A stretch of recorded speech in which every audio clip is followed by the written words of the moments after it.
ഫ്രണ്ടുമായി സംസാരിച്ചു കൊണ്ടിരിക്കുമ്പോൾ ആ പുള്ളി പറഞ്ഞ ഒരു കാര്യം എനിക്ക് വളരെ ഷോക്കിംഗ് ആയിരുന്നു. എന്തെന്ന് വെച്ചാൽ ഞാൻ കല്യാണം കഴിഞ്ഞതിന് ശേഷം എനിക്ക് വിശുദ്ധിയോടെ ജീവിക്കാൻ സാധിക്കുന്നില്ല. പല കാര്യങ്ങളിലും എനിക്ക് ഭയങ്കര വീഴ്ചയാണ്. പണ്ടത്തെ പോലെ പ്രാർത്ഥിക്കാൻ പറ്റുന്നില്ല, പണ്ടത്തെ പോലെ വേദോസ്തവം വായിക്കാൻ പറ്റുന്നില്ല, പണ്ടത്തെ പോലെ ദൈവസന്നിധിക്ക് വരാൻ പറ്റുന്നില്ല. ഇങ്ങനെ പല തടസ്സങ്ങളും ഉണ്ട്. സോ കല്യാണം കഴിക്കാതെ ജീവിച്ചിരുന്നെങ്കിൽ ഞാൻ നല്ലോണം ജീവിക്കുമായിരുന്നു, ദൈവ ഇഷ്ടം ചെയ്യുമായിരുന്നു എന്ന് പുള്ളി പറയാനിടയായി. പക്ഷെ ഇതിനെക്കുറിച്ച് നമ്മൾ വേദോസ്തവം എന്താ പറയുന്നതിന് ആണ് നമ്മൾ ഇന്ന് കാണാൻ ഉദ്ദേശിക്കുന്നത്. സോ വേദോസ്തവത്തിൽ നമ്മൾ വായിക്കുമ്പോൾ തനിയെ ഇരിക്കുന്നത് നല്ലതല്ല എന്ന് അവന് പ്രോപ്പറായിട്ടുള്ള ഒരു തുണ വേണം എന്ന് ആദാമിനെ കുറിച്ച് യഹോവ പറഞ്ഞതായിട്ട് നമ്മൾ ഉൽപ്പത്തിയിൽ വായിക്കുന്നു. എന്ന് പറഞ്ഞാൽ ഏത് മനുഷ്യനും തനിയെ ഇരിക്കുന്നത് നല്ലതല്ല. സോ തനിയെ ഇരിക്കുന്നത് ദൈവത്തിന് ഇഷ്ടവുമല്ല. സോ നമുക്ക് പ്രോപ്പറായിട്ടുള്ള ഒരു തുണയെ തരണം എന്നുള്ളതും കുടുംബജീവിതം എന്നത് ദൈവം അംഗീകരിച്ച ഒരു കാര്യമാണെന്നും വേദപുസ്തകം തെളിച്ച് നമുക്ക് പറഞ്ഞു തരുന്നു. ഇതേപോലെ ചിലർ ഇങ്ങനെ പറയുമ്പോൾ എനിക്ക് കുടുംബജീവിതമൊക്കെ ഓക്കെയാണ്, പക്ഷെ കുടുംബജീവിതത്തിൽ ഉള്ള പ്രശ്നങ്ങൾ കൊണ്ടാണ് എൻ്റെ ആത്മീക ജീവിതം വളരെ പ്രശ്നത്തിലായത്. സോ എനിക്ക് കുടുംബജീവിതം ഇല്ലാതിരുന്നെങ്കിൽ നന്നായിരിക്കും എന്നുള്ള പോയിന്റ് പറയാൻ കാരണം എന്താന്ന് ചോദിച്ചാൽ, കല്യാണത്തിന് ശേഷം പല കാര്യങ്ങളും നമ്മൾ ഷെയർ ചെയ്യേണ്ടിയിരിക്കുന്നു. നമ്മളുടെ സെൽഫായിട്ടുള്ള നമ്മളുടെ ഐഡിയാസ് നമ്മൾ അപ്ലൈ ചെയ്യാൻ പറ്റത്തില്ല. എല്ലാവരുമായി, ഇപ്പോൾ വൈഫാകട്ടെ പിള്ളേരാകട്ടെ, അവരുമായി നമ്മൾ എല്ലാം തന്നെ ഷെയർ ചെയ്യേണ്ട ലെവലിലേക്ക് നമ്മൾ എത്തും. സോ ഈ ഷെയർ ചെയ്യുമ്പോഴും അതേപോലെ അവർ പറയുന്ന കാര്യങ്ങളും നമ്മൾ ഏൽക്കേണ്ടിയിരിക്കുന്നു. ചില കാര്യങ്ങളിൽ നമ്മൾ ഇറങ്ങിപ്പോകേണ്ടി വരും, ചില കാര്യങ്ങളിൽ നമ്മൾ മുന്നേ നിന്ന് നടത്തേണ്ട ഒരു സിറ്റുവേഷൻ വരും. സോ അങ്ങനെ വരുമ്പോഴാണ് പലരുടെയും ജീവിതത്തിൽ വീഴ്ചകൾ സംഭവിക്കുന്നത്. പിന്നെ ഞാൻ കല്യാണം കഴിച്ചത് കൊണ്ട് എനിക്ക് പ്രാർത്ഥിക്കാനോ അല്ലെങ്കിൽ വേദോസ്തവം വായിക്കാനോ സമയം കിട്ടുന്നില്ല എന്ന് പറയുന്നതിന് കാരണം എന്താന്ന് വെച്ചാൽ, കറക്റ്റ് ആയിട്ടുള്ള ടൈം മാനേജ്മെന്റ് ചെയ്യാൻ പറ്റാത്തത് കൊണ്ടാണ് അവർക്ക് അങ്ങനെ ചെയ്യാൻ പറ്റാതെ പോകുന്നത്. അല്ലാതെ കല്യാണം കഴിച്ചത് കൊണ്ടല്ല അവർക്ക് പ്രാർത്ഥിക്കാനും വേദോസ്തവം വായിക്കാനും സമയം കിട്ടാതെ പോകുന്നത്. ഇനി പറഞ്ഞാൽ സിംഗിളായിട്ട് ജീവിക്കുന്ന പലരുടെ ജീവിതത്തിലും ഇതേ വീഴ്ചകൾ തന്നെ സംഭവിക്കുന്നുണ്ട്. പല ദിവസങ്ങളായി പ്രാർത്ഥിക്കാതെയും വേദപുസ്തകം വായിക്കാതെയും ദൈവസന്നിധിയിൽ വരാതെയും പോകുന്ന പല സിംഗിൾമാരും ഉണ്ട്. എന്ന് പറഞ്ഞ് അവരെല്ലാവരും വിശുദ്ധന്മാരെന്ന് പറയാൻ പറ്റുകയില്ല. അങ്ങനെ നമുക്ക് പറയാൻ സാധിക്കുകയില്ല. പിന്നെ ഇത് പറയുമ്പോൾ തന്നെ ചിലർ പറയുന്നത് എന്താണെന്ന് വെച്ചാൽ, കല്യാണ ജീവിതമൊക്കെ ഓക്കെയാണ്, പക്ഷെ പുള്ളിയുമായുള്ള അല്ലെങ്കിൽ പുള്ളിക്കാരത്തിയുമായിട്ടുള്ള ബന്ധമാണ് എനിക്ക് പ്രശ്നം. അങ്ങനെ ബന്ധപ്പെടുന്നത് കൊണ്ട് തന്നെ എൻ്റെ വിശുദ്ധി നഷ്ടപ്പെടുകയാണ് എന്ന് പറയുന്നവർ പലരും ഉണ്ട്. സോ ഇതിന്റെ കാരണം എന്താണെന്ന് നമ്മൾ വേദോസ്തവം വെച്ച് നമ്മൾ നോക്കുമ്പോൾ, നമ്മുടെ പ്രാർത്ഥനയ്ക്കും ഉപവാസത്തിനും തടസ്സമാകാതെ ഇരിക്കുന്നത് വരെ ഈ ബന്ധങ്ങൾ ഒരു കുഴപ്പവുമില്ല. പക്ഷെ ഈ പ്രാർത്ഥനയ്ക്കും ഉപവാസത്തിനും തടസ്സമാകാതെ വരെ ഈ ബന്ധങ്ങൾക്കൊന്നും ഒരു കുഴപ്പവുമില്ല. പക്ഷെ അങ്ങനെ പ്രാർത്ഥനയെ മുട്ടുന്നത് കാര്യം എന്താന്ന് ചോദിച്ചാൽ, നമ്മളുടെ ചിന്തയിൽ വരുന്ന പ്രശ്നമാണ്. സോ നമ്മൾക്കിപ്പോ ബന്ധമേ ഇല്ല, ഹസ്ബൻഡും വൈഫുമായിട്ടുള്ള യാതൊരു ബന്ധവും ഇല്ലാതെ ജീവിച്ചാലും അങ്ങനെ നമ്മൾക്ക് എല്ലാത്തിനും നമുക്ക് വരുമാനം കിട്ടുമെന്നോ അല്ലെങ്കിൽ പ്രാർത്ഥനയിൽ നമുക്ക് ഷോർപ്പായിട്ട് പോകാൻ പറ്റുമെന്നോ പറയാൻ സാധിക്കത്തില്ല. എന്താണെന്ന് വെച്ചാൽ, യേശുക്രിസ്തു ഇതിനുള്ള കറക്റ്റായിട്ടുള്ള എക്സ്പ്ലനേഷൻ കൊടുക്കുന്നുണ്ട്. സ്ത്രീയെ മോഹത്തോടെ നോക്കുന്നവർ തന്നെ നോക്കിയാൽ തന്നെ മതി. മോഹത്തോടെ നോക്കിയാൽ മതി, സാധാരണമായിട്ട് നോക്കുന്നതല്ല. മോഹത്തോടെ നോക്കിയാൽ തന്നെ മതി, അവളോട് ഹൃദയത്തിൽ നമ്മൾ വ്യഭിചാരം ചെയ്തതിന് സമം എന്ന് പറയുന്നു. എന്ന് പറഞ്ഞാൽ നമ്മള് ഒന്നും ചെയ്യേണ്ട ആവശ്യമില്ല. മാനസികമായിട്ടും ശരി, ശാരീരികമായിട്ടും ശരി, യാതൊരു ബന്ധവും ആവശ്യമില്ല. പക്ഷെ മോഹത്തോടെ നോക്കുന്ന ആ നോട്ടം മതി നമ്മൾ പാപം ചെയ്യാൻ. സോ ഞാൻ യാതൊരു ബന്ധത്തിലും ഇല്ല, അതുകൊണ്ട് ഞാൻ ഭയങ്കര വിശുദ്ധനാണെന്ന് പറയുന്നതിന് യാതൊരു സ്ഥാനവും ഉണ്ടാവില്ല. എന്ന് വെച്ചാൽ യേശു തെളിച്ചു പറയുന്നുണ്ട്, മോഹത്തോടെ നോക്കിയാൽ തന്നെ മതി. അത് സ്ത്രീക്കും അതെ, സ്ത്രീ ആയാലും ശരി പുരുഷനായാലും ശരി, രണ്ടുപേരും മോഹത്തോടെ നോക്കിയാൽ തന്നെ മതി, അതിൽ പാപം ചെയ്തതിന് സമമാണ് എന്നാണ് യേശു ക്രിസ്തു പറയുന്നത്. അതുപോലെ സോ നമ്മുടെ നോട്ടത്തിൽ പ്രശ്നം വന്നാൽ മതി, അതിൽ നമുക്ക് കല്യാണം കഴിച്ചിട്ടോ അല്ലെങ്കിൽ ബന്ധപ്പെട്ടിട്ടോ കാര്യമില്ല. ചിലർ പറയുന്നത് ഞാൻ കേട്ടിട്ടുണ്ട്, ഇതുപോലെ സ്പെഷ്യൽ ഡേയ്സ് അല്ലെങ്കിൽ ഈസ്റ്റർ അല്ലെങ്കിൽ സൺഡേസ് അല്ലെങ്കിൽ ചില ദിവസങ്ങളിൽ ഞങ്ങൾ ബന്ധപ്പെടാറില്ല. എന്തെന്ന് വെച്ചാൽ അങ്ങനെ ബന്ധപ്പെട്ടാൽ ഞങ്ങളുടെ വിശുദ്ധി നഷ്ടപ്പെടും എന്ന് പറഞ്ഞ് ഞാൻ കേട്ടിട്ടുണ്ട്. സോ വിശുദ്ധി എവിടെയാണ് നഷ്ടപ്പെടുന്നതെന്ന് വെച്ചാൽ നമ്മളുടെ നോട്ടവും നമ്മളുടെ ഹൃദയത്തിലെ ചിന്തയും കറക്റ്റാണെങ്കിൽ ഒരു കുഴപ്പവുമില്ല. അവിടെ പ്രശ്നം വരുമ്പോഴാണ് നമ്മൾക്ക് പാപത്തിലേക്ക് പോകുന്നതും വ്യഭിചാരത്തിലേക്ക് പോകാനും വഴിവക ഉണ്ടാകുന്നത്. സോ ദൈവമാകട്ടെ വേദോസ്തവമാകട്ടെ ഈ ബന്ധങ്ങളെ, ഭാര്യ ഭർത്താവുമായിട്ടുള്ള ബന്ധത്തെ വെറുക്കുന്നു എന്ന് ചോദിച്ചാൽ ഇല്ല എന്ന് പറയുന്ന തക്കവണ്ണം ബൈബിളിൽ ഒരു ബുക്ക് തന്നെ ഉണ്ട്. സോ ഉത്തമഗീതം എന്നുള്ള ഒരു ബുക്ക് തന്നെ ഉണ്ട്.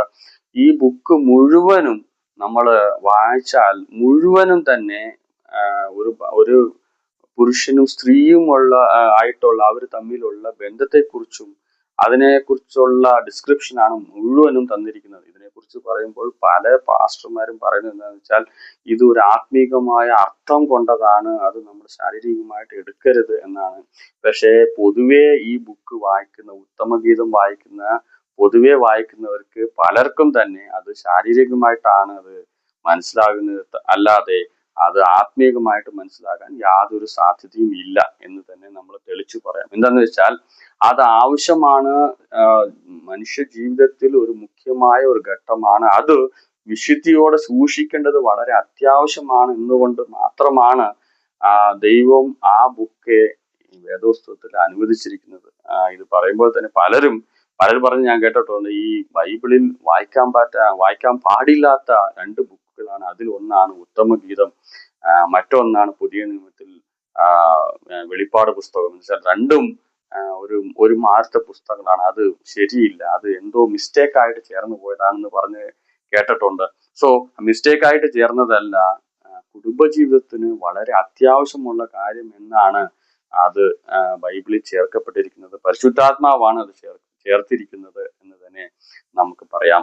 സോ ഇത് മാത്രമുള്ളോ എന്ന് ചോദിച്ചാൽ പൗലോസ് കുടുംബജീവിതത്തെ കുറിച്ച്, ഭാര്യ ഭർത്താക്കന്മാരുടെ ബന്ധത്തെ കുറിച്ച് സംസാരിക്കുമ്പോൾ യേശുക്രിസ്തുവും സഭയും കുറിച്ചാണ് ഞാൻ സംസാരിക്കുന്നത് എന്ന്, ശാരീരികമായിട്ടുള്ള കുടുംബജീവിതത്തെ കുറിച്ചുള്ള കാര്യങ്ങൾ പെർഫെക്റ്റ് ആയിട്ട് എക്സ്പ്ലെയിൻ ചെയ്യുകയും അത് ആത്മീകമായിട്ടുമുള്ള കാര്യത്തിലോട്ട് ബന്ധപ്പെടുത്തുകയും ചെയ്യുന്നു. എന്ന് പറഞ്ഞാൽ ആത്മീകമായിട്ടുള്ള കാര്യം നേരിട്ട് പറഞ്ഞാൽ അത് തെളിച്ച് പറയാൻ പറ്റത്തില്ല. അതുകൊണ്ട് തന്നെ ശാരീരികമായിട്ട് ഒരു ഭർത്താവ് ഭാര്യയുമുള്ള സ്നേഹം, ബന്ധം, അവരുമായിട്ടുള്ള വിട്ടുവീഴ്ചകൾ, അവരുമായിട്ടുള്ള എല്ലാ കാര്യങ്ങളും ഒത്തുപോകുന്ന ഒരു വിഷയമാണ് സഭയും ക്രിസ്തുവുമായിട്ടുള്ള ബന്ധം എന്നാണ് പൗലോസ് പറയുന്നത്. എന്ന് പറഞ്ഞാൽ ആ ബന്ധം എന്ന് പറയുന്നത്, ഭാര്യ ഭർത്താക്കന്മാരുടെ ബന്ധം എന്ന് പറയുന്നത് അത്രയ്ക്ക് ദൈവം അനുവദിക്കുന്ന ഒരു വിഷയമാണ്. സോ ഇത് പറയുമ്പോൾ നിറയെ പേര് കല്യാണം കഴിക്കാതെ മിനിസ്റ്റർ ചെയ്യുന്നവരുണ്ട്. അവരെയൊക്കെ എന്ത് ചെയ്യും? അവരുടെയൊക്കെ കാര്യം എന്താണെന്ന് ചോദിച്ചാൽ ദൈവം അനുവദിക്കുന്നില്ല. പക്ഷെ ദൈവം അത് വേണ്ടാന്നും പറയുന്നില്ല. ദൈവവിളിക്ക് വേണ്ടി പലരും കല്യാണം കഴിക്കാതെ ദൈവത്തിന് വേണ്ടി അല്ലെങ്കിൽ സുവിശേഷ പ്രവർത്തനത്തിന് വേണ്ടി എന്ന് ഇറങ്ങിത്തിരിക്കുന്നവർ പലരും ഉണ്ട്. അങ്ങനത്തെയിൽ ഒരാൾക്കാരാണ് ഈ പറയുന്ന ആൾക്കാര്. അവര് കല്യാണം കഴിക്കാതെ ദൈവത്തിന് വേണ്ടി ചെയ്യുക എന്ന് പറയുന്നത് അവരുടെ ഇഷ്ടമാണ്. അല്ലാതെ ബൈബിൾ ആരെയും സുവിശേഷ പ്രവർത്തനം ചെയ്യണമെങ്കിൽ നിങ്ങൾ കല്യാണം കഴിക്കരുതെന്ന് ബൈബിൾ ആരെയും പഠിപ്പിച്ചിട്ടില്ല. ഇത് പറയുമ്പോൾ പലരും പറയുന്നത് യേശുക്രിസ്തുവോ അല്ലെങ്കിൽ ശിഷ്യന്മാരിൽ പലരും കല്യാണം കഴിച്ചിട്ടില്ലല്ലോ എന്ന് പറയുന്ന ആൾക്കാരുണ്ട്. സോ അതിനും ഉത്തരമുണ്ട്. യേശുക്രിസ്തു വന്നത് കല്യാണം കഴിച്ച് പിള്ളേരെ ഉണ്ടാക്കാനല്ല, കുടുംബജീവിതം നയിച്ച് 90 വയസ്സ് വരെ ജീവിക്കാനല്ല യേശുക്രിസ്തു വന്നത്. തൻ്റെ ഇളം വയസ്സിൽ രക്തം കൊടുത്ത് തൻ്റെ ജനത്തെ തിരിച്ച് പാവത്തിൽ നിന്ന് വീണ്ടെടുക്കണം എന്നുള്ള ആ എയിമോടാണ് യേശുക്രിസ്തു ലോകത്തിലേക്ക് വന്നത്. സോ അതുകൊണ്ട് തന്നെയാണ് തൻ്റെ 33-ാമത്തെ വയസ്സിൽ തന്നെ യേശുക്രിസ്തു ക്രൂശിൽ മരിക്കുകയും ലോകത്തിന്റെ പാപം മുഴുവനും തന്നെ ചുമക്കുന്ന ഒരു മനുഷ്യനായി മാറാൻ ഇടയായത്. അതാണ് പുള്ളിയുടെ എയിം. സോ അതുകൊണ്ടാണ് പുള്ളി കല്യാണം കഴിക്കാതിരിക്കുന്നത്. പിന്നെ ശിഷ്യന്മാർ പലരും കല്യാണം കഴിക്കാത്തതിന്റെ കാരണം എന്താണെന്ന് ചോദിച്ചാൽ യേശുക്രിസ്തുവുമായിട്ടുള്ള ആ സ്നേഹം അവരെ മുൻതള്ളുകയും സുവിശേഷ പ്രവർത്തനത്തിന് വേണ്ടി അവർ തങ്ങളെ തന്നെ, തങ്ങളുടെ ജീവിതങ്ങൾ അല്ലെങ്കിൽ തങ്ങളുടെ വീടുകൾ അല്ലെങ്കിൽ തങ്ങളുടെ മാതാപിതാക്കളെ പോലും അവർ ത്യജിച്ചാണ് സുവിശേഷ പ്രവർത്തനത്തിന് വേണ്ടി നടന്നത്. സോ അതൊരു മിലിറ്ററി പോലെയാണ്, എപ്പോഴാ മരണം എന്ന് ആർക്കും അറിയില്ല. അതുകൊണ്ട് തന്നെ പലരും കല്യാണം കഴിക്കാതെ ജീവിച്ചു എന്ന് നമ്മൾ ഹിസ്റ്ററിയിൽ കാണുമ്പോൾ അറിയാം. കല്യാണം കഴിച്ച് ജീവിച്ച് കുടുംബത്തോടെ ദൈവത്തിന് വേണ്ടി നിന്ന ആൾക്കാർ പല ശിഷ്യന്മാരും ഉണ്ട്. സോ അതുകൊണ്ട് കല്യാണം എന്ന് പറയുന്നതോ അല്ലെങ്കിൽ ഭാര്യ ഭർത്താക്കന്മാരായിട്ടുള്ള ബന്ധം കൊണ്ടോ നമ്മുടെ വിശുദ്ധി നഷ്ടപ്പെടുകയോ അല്ലെങ്കിൽ ദൈവവുമായിട്ടുള്ള ബന്ധം നഷ്ടപ്പെടുകയോ അല്ല. അത് ഒരു നമ്മളുടെ ഒരു തോന്നൽ മാത്രമാണ്. പിന്നെ പറഞ്ഞാൽ നിറയെ പേരുടെ തെറ്റായ പഠിപ്പിക്കൽ എന്ന് തന്നെ പറയാം. എന്തെന്ന് വെച്ചാൽ അങ്ങനെ പഠിപ്പിക്കുന്നത് പലപ്പോഴും ബൈബിളിന് ഓപ്പോസിറ്റ് ആയിട്ടുള്ളതാണ് പറയുന്നത്. ബൈബിളെ കുറിച്ച് നമ്മൾ ബൈബിൾ വായിച്ചു പോകുമ്പോൾ ബൈബിൾ പറയുന്ന കാര്യങ്ങളിൽ കുടുംബജീവിതം എന്ന് പറയുന്നത് വളരെ ഇമ്പോർട്ടന്റ് ആയിട്ടുള്ള കാര്യങ്ങളാണ്. സോ ആ കാര്യങ്ങൾ മുഴുവനും തന്നെ ബൈബിൾ എക്സ്പ്ലെയിൻ ചെയ്തിട്ടുണ്ട്. സോ സുവിശേഷങ്ങളിലാകട്ടെ, പിന്നെ പൗലോസ് എഴുതിയ എല്ലാ ലെറ്ററുകളിലും ആകട്ടെ അതിനെക്കുറിച്ച് തെളിച്ച് എഴുതിയിട്ടുണ്ട്. പിന്നെ തുടക്കത്തിൽ ഉൽപ്പത്തിയിൽ കല്യാണത്തിലാണ് ബൈബിൾ തുടങ്ങുന്നത്. അതേപോലെ തന്നെ വെളിപ്പാട് പുസ്തകത്തിൽ കല്യാണത്തിലാണ് അത് അന്തിക്കുന്നത്. എന്ന് പറഞ്ഞാൽ ദൈവത്തിന്റെ കുഞ്ഞാടിന്റെ കല്യാണം, ഇവിടെ ആദാമിന്റെയും ഹവ്വയുടെയും കല്യാണം, അവിടെ കുഞ്ഞാടിന്റെ കല്യാണം എന്ന് ബൈബിള് തന്നെ കല്യാണത്തിൽ തുടങ്ങി കല്യാണത്തിലാണ് തീരുന്നത്.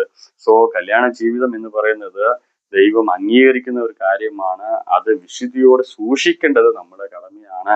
സോ അങ്ങനെ ജീവിക്കാതെ നമ്മള് ചില കുറുക്കു വഴികളെ യൂസ് ചെയ്ത് അത് ആ കാരണങ്ങളൊക്കെ പറഞ്ഞ് നമ്മൾ തന്നെ നമ്മളെ പറ്റിക്കുകയാണ്. ഒന്നും ഇതിൽ കാര്യമില്ല. സോ ഈ മെസ്സേജ് നിങ്ങൾക്ക് പ്രയോജനമായിരിക്കുന്നു കർത്താവ് വിശ്വസിക്കുന്നു. ഇതിനെക്കുറിച്ചുള്ള പല ഡൗട്ടുകളും കമ്പൽസറി ഉണ്ടാകും. സോ അതിനെക്കുറിച്ചുള്ള ഡൗട്ടുകൾ ഞങ്ങൾക്ക് ഈ മെസ്സേജിന്റെ കമന്റിൽ നമുക്ക് ഇടാവുന്നതാണ്. അതേപോലെ സെപ്പറേറ്റ് ആയിട്ട് ഞങ്ങൾക്ക് മെയിൽ അയക്കണമെങ്കിൽ arisandshine09@gmail.com എന്നുള്ള ഐഡിയിലേക്ക് നിങ്ങൾക്ക് അയച്ചാലും മതിയാണ്. അതിൽ ഞങ്ങൾ അതിനുള്ള ഉത്തരം ഞങ്ങൾക്ക് തിരിച്ചു തരാം. സോ ബൈബിൾ എന്താ പറയുന്നതിനെ കുറിച്ച്, അങ്ങനെ ബൈബിൾ പറയുന്നതിന്റെ അടിസ്ഥാനത്തിൽ അതിന്റെ ഉത്തരങ്ങൾ ഞങ്ങൾ പറയാൻ ഞങ്ങൾ ബാധ്യസ്ഥരാണ്. ഈ മെസ്സേജ് നിങ്ങൾക്ക് പ്രയോജനമായിരുന്നിരിക്കുമെങ്കിൽ നിങ്ങളുടെ ഫ്രണ്ട്സിനും നിങ്ങൾക്ക് അറിയാവുന്നവർക്ക് എല്ലാവർക്കും തന്നെ ഷെയർ ചെയ്യാം. ദൈവവചന പ്രകാരം ജീവിച്ച് ദൈവത്തിന് ഭയന്ന് ജീവിച്ച് ദൈവത്തിന്റെ വരവിലേക്ക് നമ്മൾ ഒരുങ്ങാൻ കർത്താവ് നമുക്ക് സഹായിക്കട്ടെ.